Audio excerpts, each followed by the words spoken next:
We don't often get to hear from the boots on the ground.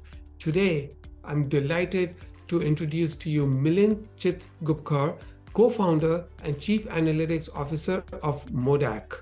This is a company that has a data fabric platform which is delivering impressive results in how modern data platforms are being built much faster and cheaper. He is truly in the trenches with his customers practically every time I talk to him.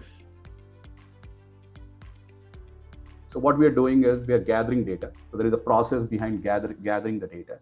And once you gather the data, you're turning that data into what I call information/knowledge. That's one piece of it. And then somebody from the business takes this information/knowledge and turns it into business insights. So these are three distinct operations, right?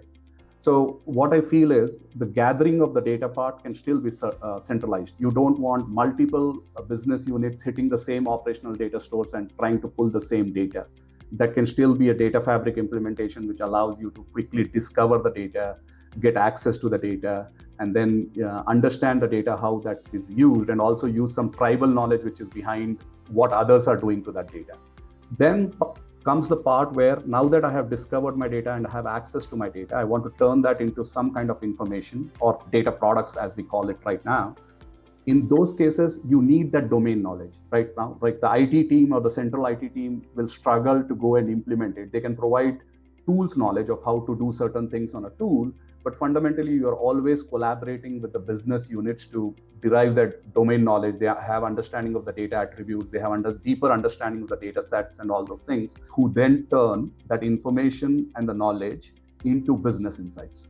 Data fabric fall in the centralized operation of gathering your data and getting access to the data and discovering the data for other users. Right. The data to knowledge or data to information is the decentralized business units doing all these things and building data fabrics. And then the citizen data scientists get exposure to all these things where they are now turning from these data products to business insights. He's the rubber meets the road, pragmatic, hands-on guy who's working his weekends writing and deploying code. Milind, thank you so much for taking the time and talking to us today. Really appreciate it.